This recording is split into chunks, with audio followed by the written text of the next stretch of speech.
All Awesome. right. How you doing? I'm good. How are you?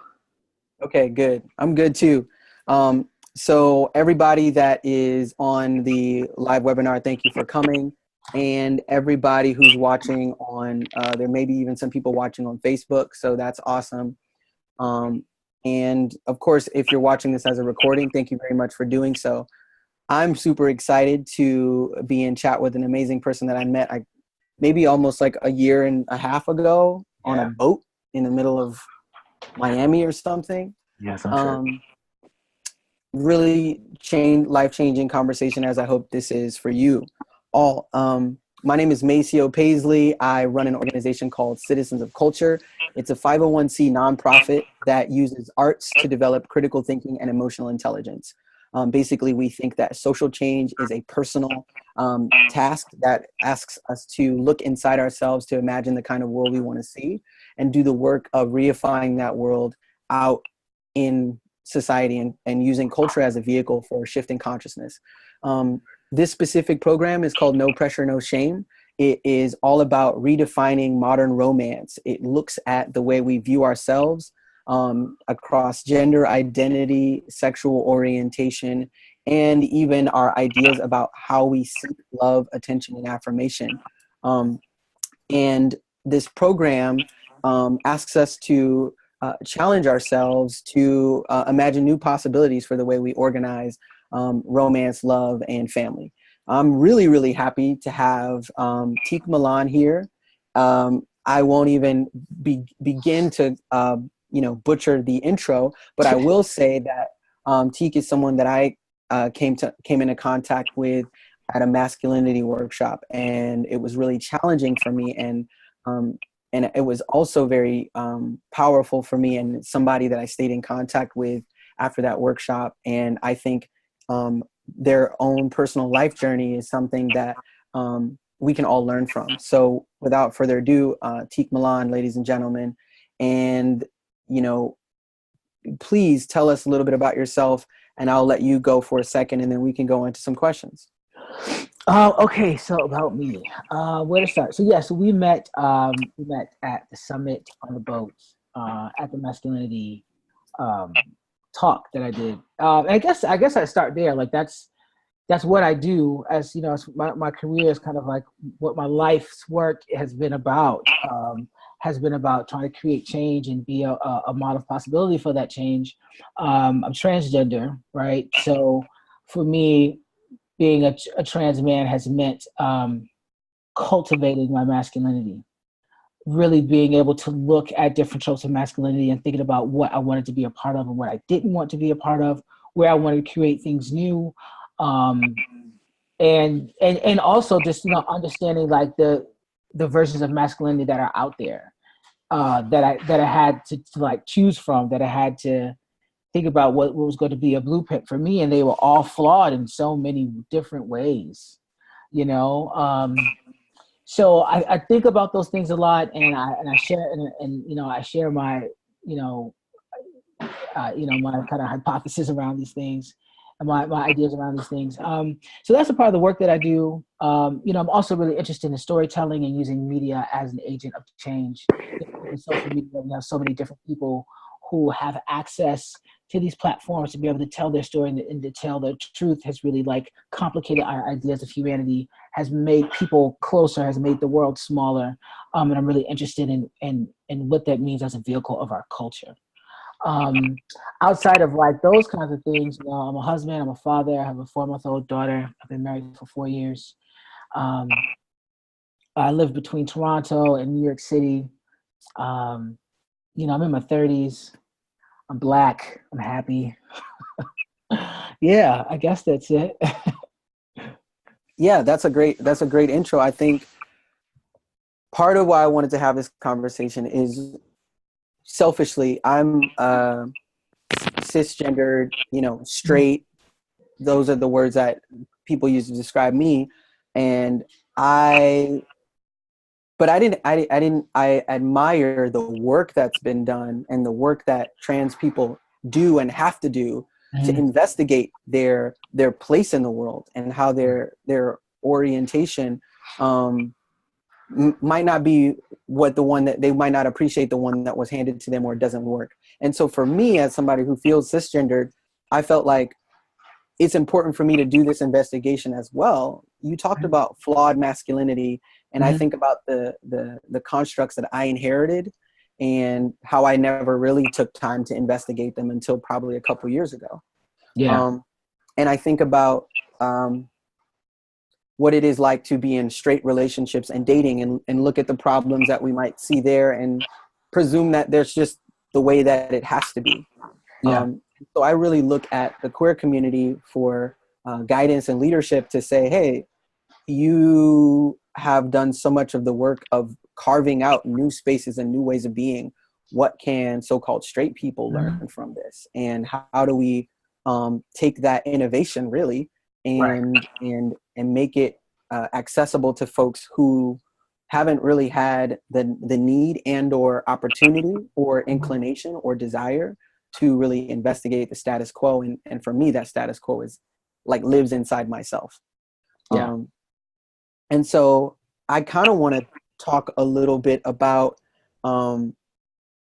this idea of starting from a place and almost rebuilding aspects of your identity, or and being inquisitive about aspects of your identity, and how that relates to partnering, and whether or not you felt as though, just, I guess, what that process was like. You're now married and you're a father, but going from, even just a person who wants to go out and tackle those hurdles myself, it's, I think in some ways it's further complicated by living in a world that doesn't always carve out space for that. Yeah. Yeah. Wow. That's so much to unpack. Okay. So like, yeah, I guess like being on this journey of gender has been a lot, right? And this is the thing. I think like when we talk about people having like a gendered experience, typically we're talking about like trans people, gender nonconforming people. But I think we also need to be like cisgender heterosexual people also need to start to investigate the experiences of gender that that they have in their lives, and how that is like having an effect on what they think about themselves and how they interact with other people. This is the ways in which I think that queerness gives us blueprints to freedom and to self-determination that is not a part of like the heteronormative narrative. Like you said, it's something that you didn't even like think about. You just come into this world, you're born with these parts. The doctor says you're male or you're female, and then the world says because you have these parts, this is the kind of life you have to live. This is how you have to look. This is how you have to act in order to be these things. And queer people come and bust that shit wide open. We say that's not true. That's not fucking true.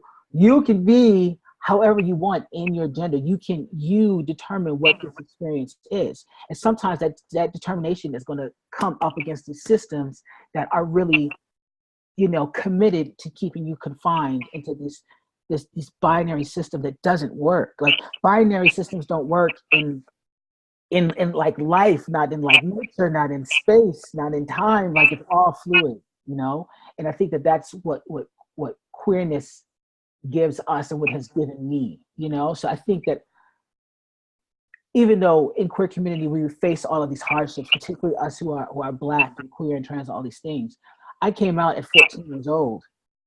I was raised in the LGBT community, and because of that has really allowed me the space to really investigate gender, investigate how it's performed, investigate like what its responsibility is.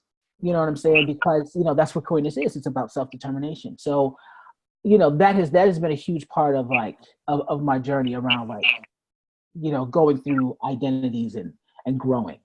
Queerness has really given me a lot of space to grow. Awesome. I think about that. I met a gentleman yesterday named Leslie, and he had some beautiful nail polish on.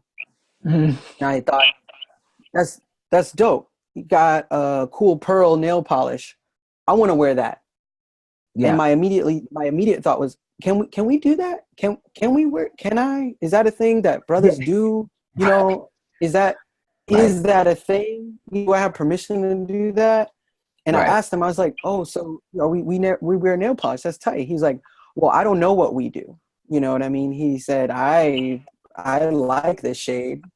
Um, and, you know, he identified as queer. And I said, man, that's cool. Because the moment he had that freedom within queerness to say, there's like you said, a fluidity, right? Mm-hmm. And Mm-hmm. so it's interesting, even in the language, you know, there's a creativity that is, there's a range of expression that is opened up. And so to me, as a straight person, I feel like maybe there's a perspective that can be felt and learned from, that Right. opens up possibility to say, you know, my gender experience, I'm investigating it, but also there are these rules that I don't identify with regardless. You know, there's a sort of micro revolutions, if you will, Mm-hmm. of Mm-hmm. myself, that I could say, you know, I hadn't ever worn a crop top until after I met you. Really. But I got, you know what I'm saying? But after I was like, you know, why can't I wear a crop top? You Why know? not? Why not? Yeah. And so tell me more about this blueprint for to freedom and self-determination. Mm-hmm. How does that space get created, and where do you think it starts? How does that space get created? And where does it start? You know, I think it definitely has to come from, things start because of a necessity, right?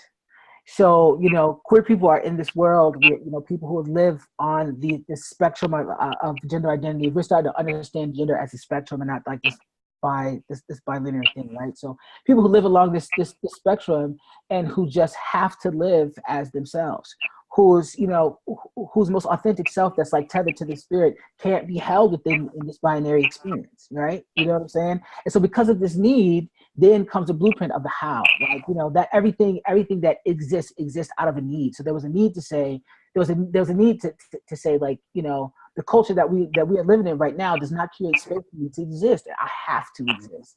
So that is where the blueprint comes from. It comes out of that necessity. And I think that more people need that blueprint, and they don't even know it, you know? I think that there are a lot of people who are really unhappy, particularly masculine people, particularly cisgender men, right? I don't want to say particularly, but specifically as a man, you know, I don't want to speak for women's experience, but specifically as a man, I think there are so many cisgender men who are just not happy with themselves as men, right? Because they, you know, and they really need the space to have an other blueprint of creating, like what I call an organic masculinity, something that comes from deep inside them, that is not masculinity that is based on how much you control, how much you can possess, how fearless you are. You know what I'm saying?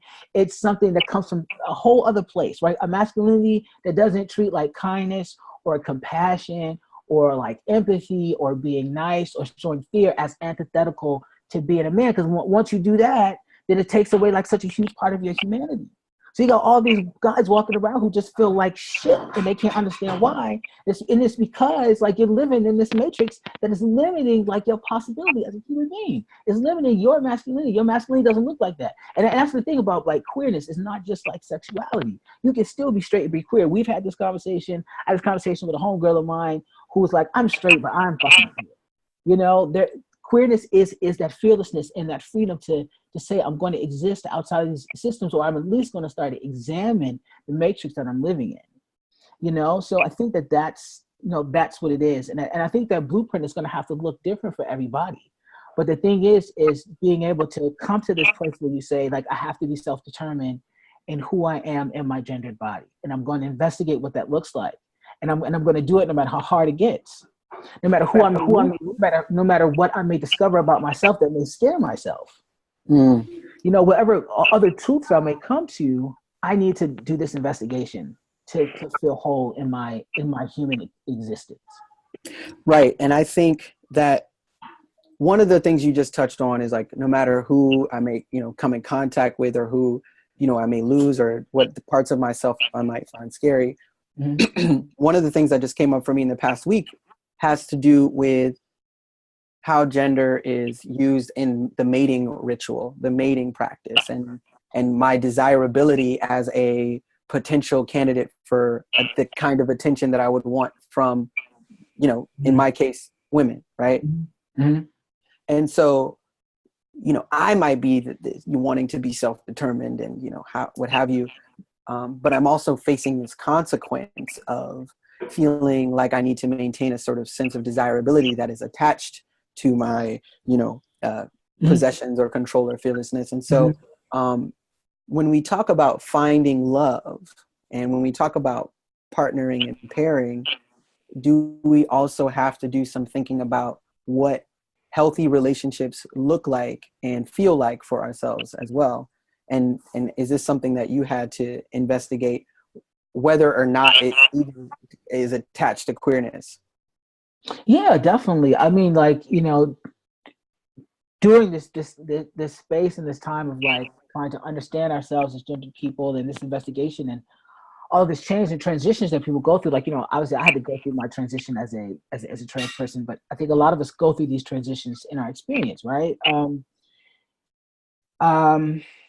wait, I'm sorry, I lost my train of thought. Yeah, so, you know, doing the work of defining what the kind of love we want to have or the attention we want to have. Oh, right. Right. I'm sorry. Right. So when it comes to you going through this gendered experience and going through this investigation while trying to create love relationships can be really hard. It can be really lonely. You know what I'm saying? And I think really like that work really has to come first. You know what I'm saying? Because I think, you know, I was in relationships during my transition and and there were good relationships, but you know, a couple of them ended in heartbreak. There was a lot of places where people didn't understand me because I'm making these transitions in my life.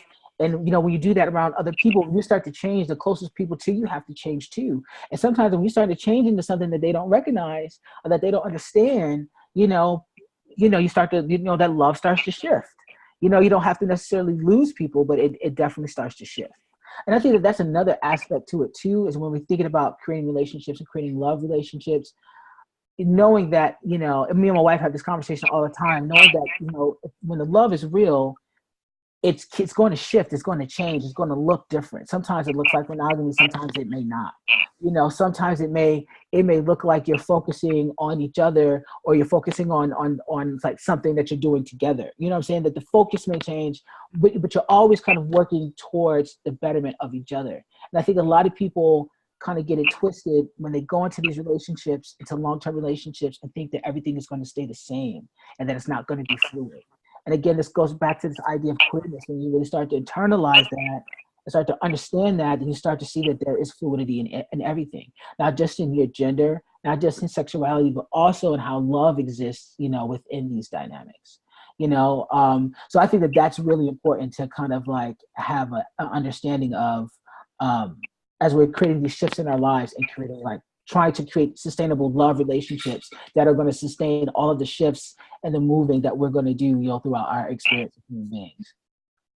Right. So you were talking about this shifts in attention, and you know, I really like this. I really like the term partner, and that's a term that I got from the queer friends of mine. They would say my partner, and and I felt like that's a great thing as it pertains to fluidity, because it in some ways generalizes the nature of the relationship to be about a bond, but it doesn't necessarily have to be about romantic in that moment. It doesn't have to be about sex in that moment.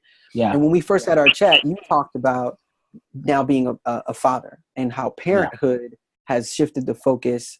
And like, you know, I'm sure, you know, I'm sure there'll be parents that watch this, and people that want to have kids that watch this. And, you know, what has been your experience just on that level around, you know, I guess, what have you noticed around these fluctuations and fluidity?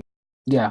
One thing I would say about me and my wife, you know, we have definitely, you know, had our hurdles and been through our ups and downs. But she and I have always remained committed to learning how to talk to each other better, to communicate better, to be more focused and more honest with each other as, you know, as our relationship was changing, as we went from just being, you know, husband and wife to being parents and what that looked like, you know. And it wasn't always easy, but that's the one thing that we always never really lost sight of was that we needed to be good to each other so that we could be the best parents we could to our daughter, right? And so the shift is like our focus is, like I said, we have to be really good to each other, not just for the sake of our marriage, right, but for the sake of this child who we deliberately wanted, who did not ask to be here, who we are committing our lives to. We had to look at each other and say, okay, what is it that we need to do to make sure that we are being the best that we can be? You know, so there had to be a shift there in what the love would look like, what the relationship would look like. You know, the people that me and my wife are in 2018 are not the same people we were in 2014. You know, we've been through a lot of things, we've gotten over a lot of things, and we have more things to go through. You know, but we've been open to, you know, creating a love that is really fluid, creating a love that's going to look like us being our best selves, no matter what the circumstances are. Not getting stuck in one place and being open and honest with each other has been really, really key. For sure. I want to talk a little bit about how you communicate, right?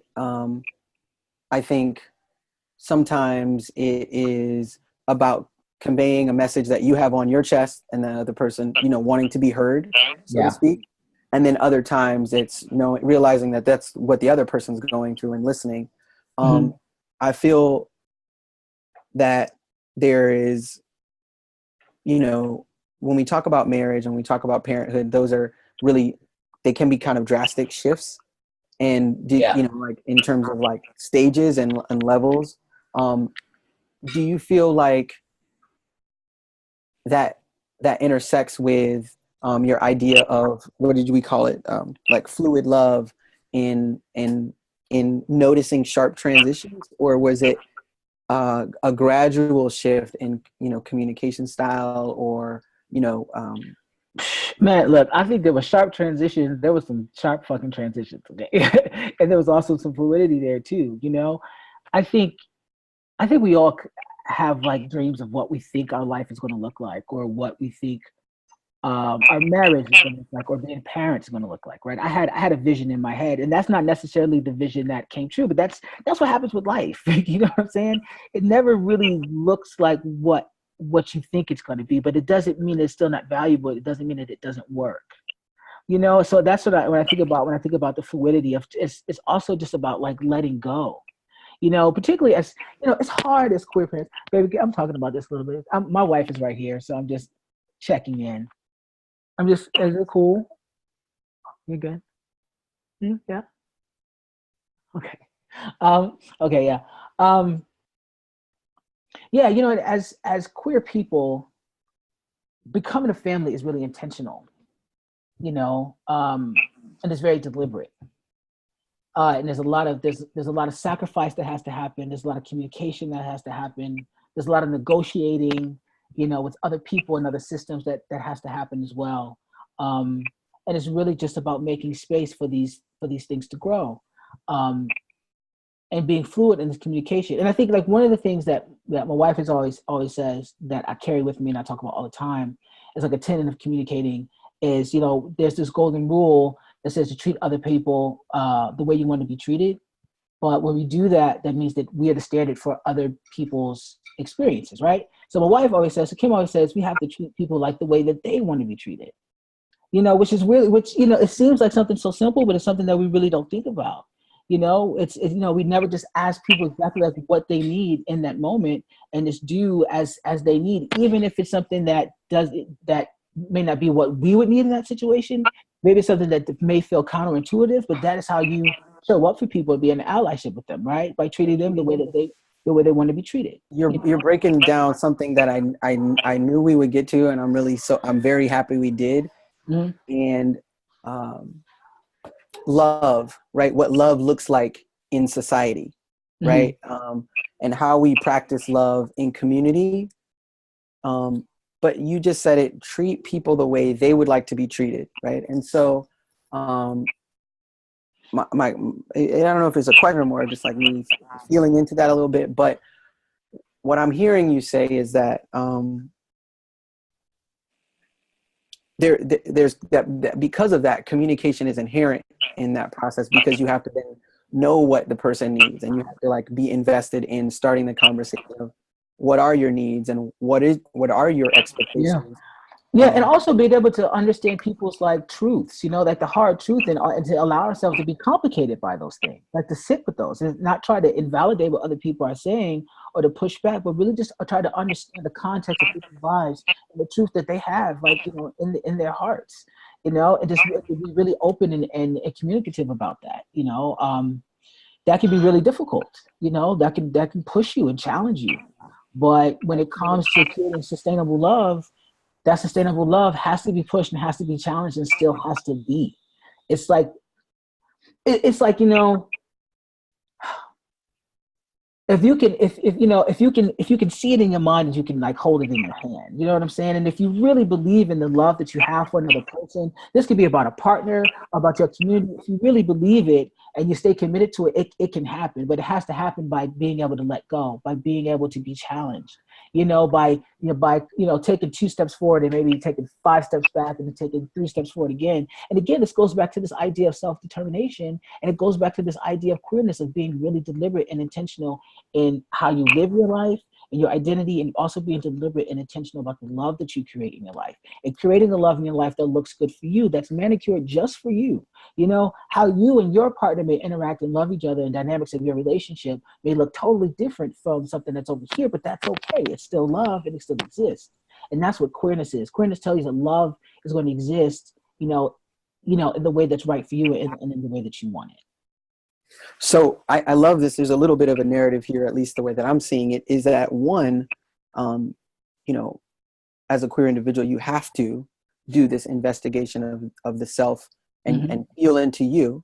And that's actually one of the fundamental tenets. Well, and also look at what's been given to you, what you take for granted, and be willing to challenge that about yourself, but then also taking that into the context of what you bring with another person, and not project your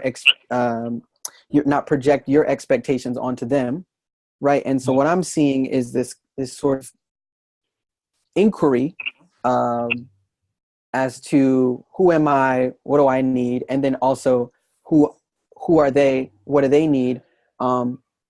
To me, that sounds like there's some responsibility in relationship. I don't know, to be dealing with someone who has done that, or to be encouraging of someone to do that sort of work as well. And like, making space for, I guess on the other side of it is I'm doing all this great self-work, yada, yada, yada. And then I'm with a partner, and, they should also be doing that as well, if it's going to work. No? Yeah, I think that they should be doing that kind of work, but a lot of people aren't. But if you aren't, at least be open to it. You know what I'm saying? At least be receptive of it, not be critical of it. Give it some thought. I know I couldn't be in a relationship with someone who, or be having an intimate relationship with someone who wasn't kind of critically engaged in that way, and wasn't self-aware in that way. I just, it's just not gonna work for me, because like, how can I communicate with you in an authentic way if you and I aren't on the same page in certain ways, you know what I'm saying? So it's not like people have to be just, in it critically, like really, really engaged in that critical kind of thinking, because it's really hard. But I think that whomever we partner with is people who are trying to do that, who are trying to investigate ourselves and really be open, that the people we partner with are at least open to it, can at least be supportive. That isn't going to tear you down and invalidate what you're saying. That's the thing. It's really just about people that really can sit in their kindness and their openness, even if they're not like critically engaged. You know what I'm saying? Because I know a lot of people like that who are really kind and really open, but they're just not critically engaged, and that's all right. That's okay. But like, don't piss in my coffee. You know what I'm saying? Right. As a starting place, at least just be open. At least just be open. Yeah. Yeah. Absolutely. There's a couple people on here. I have more, more thoughts that I want to go through. I want to make sure that at this point, we let people know that they can ask a question. Some people are muted. So if you want to unmute, go ahead and unmute. There's, you can pop on here and ask a question, because it's a small group, so we can go a little deeper if we like. And so here's an opportunity to do that. I would also want to ask Tiq, on the professional side, just real quick, Sure. for the edit and what have you, what is it? Just like remind us and tell us what it is that you might be working on right now, or where we can find you and engage what kind of work you're doing and looking to do, to make sure we support that. And then we'll go back into it while people form questions and I continue taking. Awesome. So what do I have coming up? So my wife and I are doing a talk at UC Davis on May the 15th.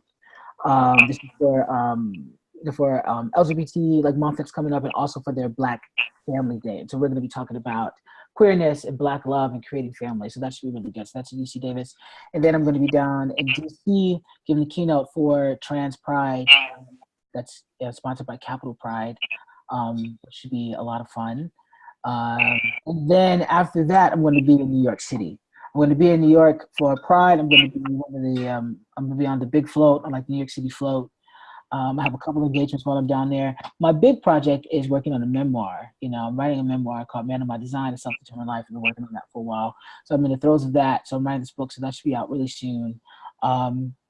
Yeah, and other than that, just catch me, talking shit on Instagram and on Twitter. You know what I'm saying? And I'm just busy over here, doing my dad thing and out here hustling. But those are the big projects that I have coming as of right now. Right. So that's all good. Sounds like you got a busy summer. Yes. I want to dive into the fatherhood piece a bit. Yeah. I talk to my dad very often, and I'm going through this journey.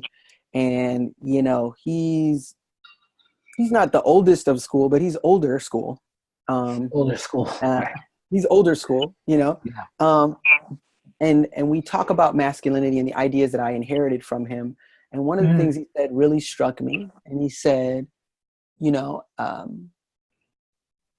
course he said, as a Black man. I love when people say that.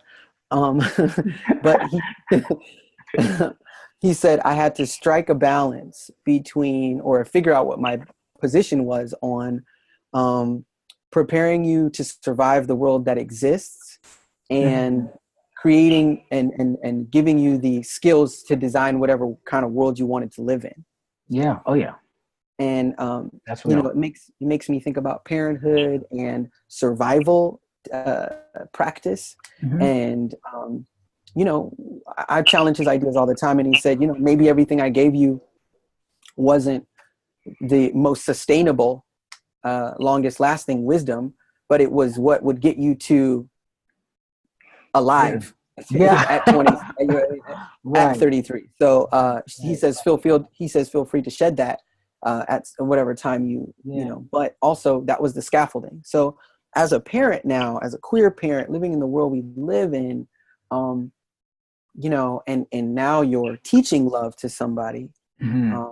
What are thoughts that go through your head as it pertains to this, survival and imagination and self-determination? Yeah. Your father really, really like hit it though, because that really is what it is as a parent. Like, how do you protect your child from the world that they're living in right now, and also like give them the tools to create like the best world that they could ever imagine? That's just so real. Like, that's like the realest shit. You know what I'm saying? And that's what it is like every day. Me and my wife, we spend so much. It's just three of us all the time, just watching her grow, just like inch by inch. A little smile, watching her hands open up, watching her face, brighten up, watching her recognize us. It just makes your heart just so full of love. It's just like this really like beautiful kind of like weightedness like inside of you. You know what I'm saying? But it's all, with all of that love you have for this little person, there is a lot of fear there as a parent,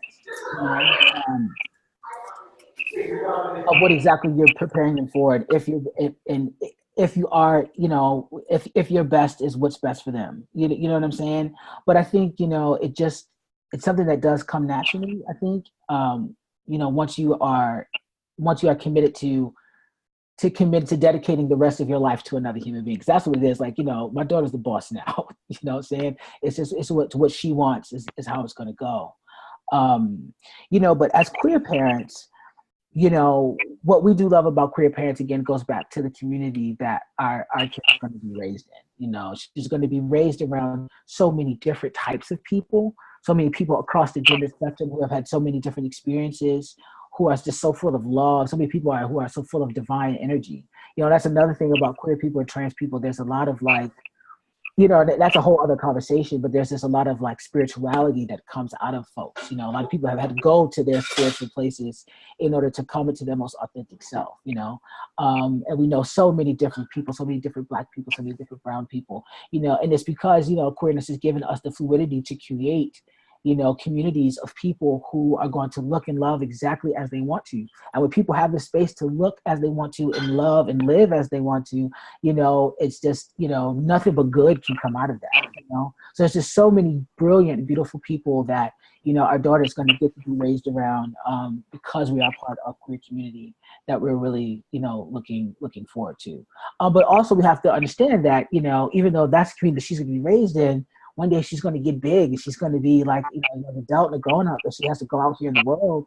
You know, even as a child, you know, she's not going to be up under us all the time. She has to go out there in the world. And what do we do to make sure that the lessons that she learned at home are the most important? You know, we talk about that all the time, and it's just really just leading with love. You know what I'm saying? Just really just be affirming to this child from you know, from when she first came out of the womb, to telling her how smart she was and beautiful was and how affirmed she was, and letting her know that she can be anything. And also really trying to instill in her this idea that, you know, no matter what, we'll be there to protect her. No matter what happens, you know, that to never be afraid that this, you know, I don't ever want my kid to go to this place where she feels like that she's going to be like in trouble.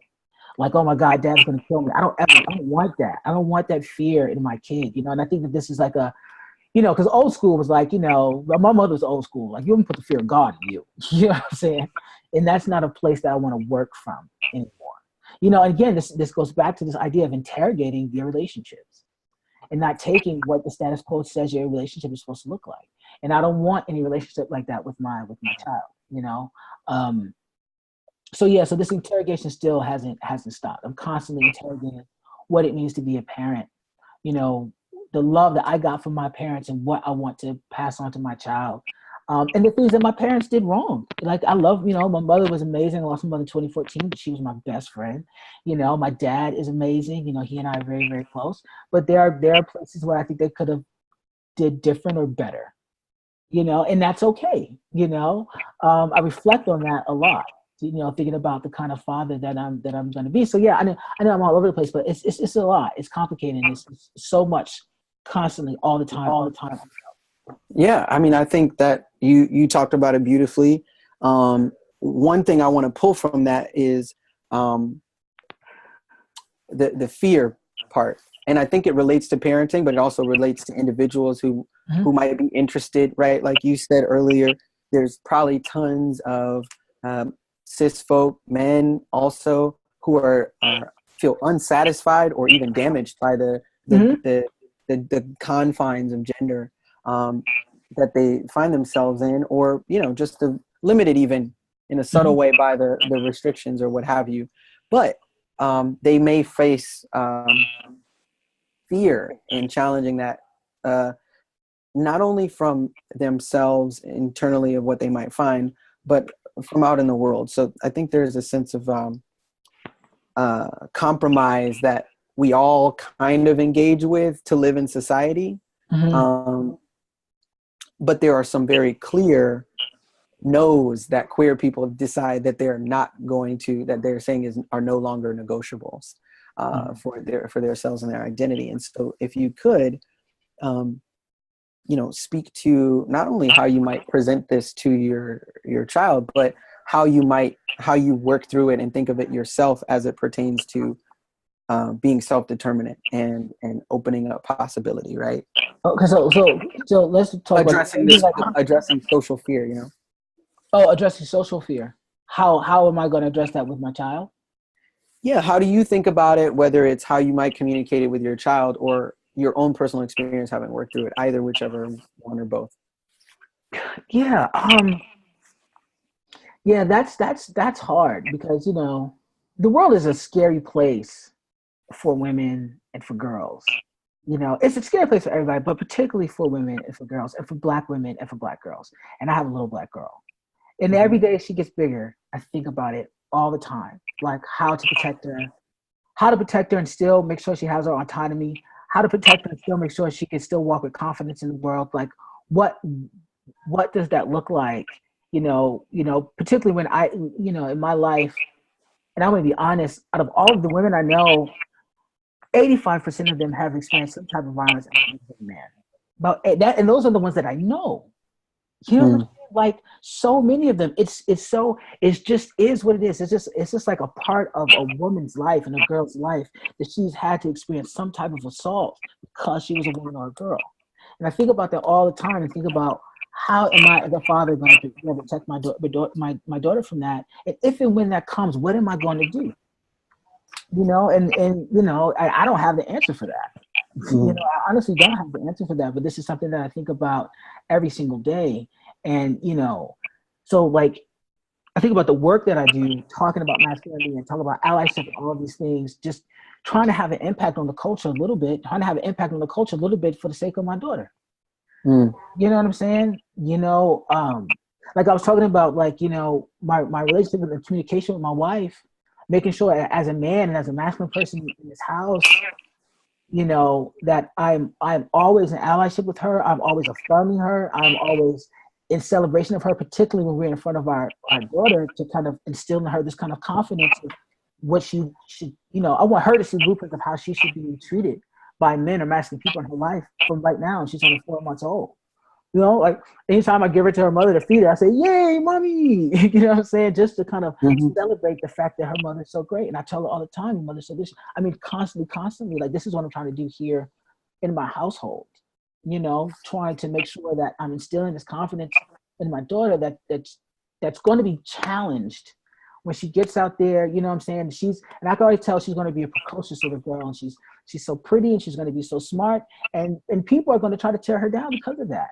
But I want her to know that the lessons that her mother and father are teaching her here are telling her that she's better than that, and to not allow that to tear her down. And then if it does, and when she's feeling bad, like then what? It's just so many questions when we're thinking about how to raise kids. But I also think, like, I think it comes. I think all parents, whether they are queer, whether they're straight, however they are coming into their parenthood, share these types of fears and these anxieties, around how to protect their children as well as raising them to be their best selves. But when the time comes for these difficult conversations, I think that we step up, but we still have to give it a lot of thought. So this is something that's definitely on my mind, and I don't have the perfect answer yet, but I know when the time comes, like, I'll be ready. Yeah, absolutely. I think you have a lot of wisdom already to pull from. So when the moment comes, it'll just pop up. We're closing down a little bit, and this has been beautiful. I don't know how I'm going to recap this, but I will do it. The last thing that I kind of the last sort of topic area is going back a little bit to what's possible, right? If you could just expound even from where you sit. I know that I'm in my infancy of this exploration and this curiosity of what's possible for me. But when you talk about fluid love and queerness as a blueprint to freedom, maybe draw us a little bit of a corollary of what we stand to gain by doing this investigation. For those that might identify as straight and might be like, okay, cool. It sounds, a lot of the allyship sounds great. Right. But what about me? What is there any, is there an upside for the straight folk by doing this investigation as well? But that's the thing. I mean, the allyship is great. Like, pat yourself on the back for being good to other people. You know what I'm saying? But at the same time, I think that don't we all want to be free? Like, don't we all really want to believe that we could be exactly the person that we want to be? Like, don't you want to get to a place where you decide that you're not going to give up on your dreams of your personhood or of your life? Like, I feel like that's what this investigation does. That's what this idea of queerness does. It gives you the freedom to be exactly who you want to be, you know? So it's like, you know, asking yourself the hard question, like, you know, are you happy? Are you happy with who you are in your, and we were talking about specifically like in your gendered experience, like, are you happy with being the man that you are, being the woman that you are there places where you're feeling pulled or you're compelled? Like, we have to start having these conversations. It has to start there. People have to be ready to be challenged.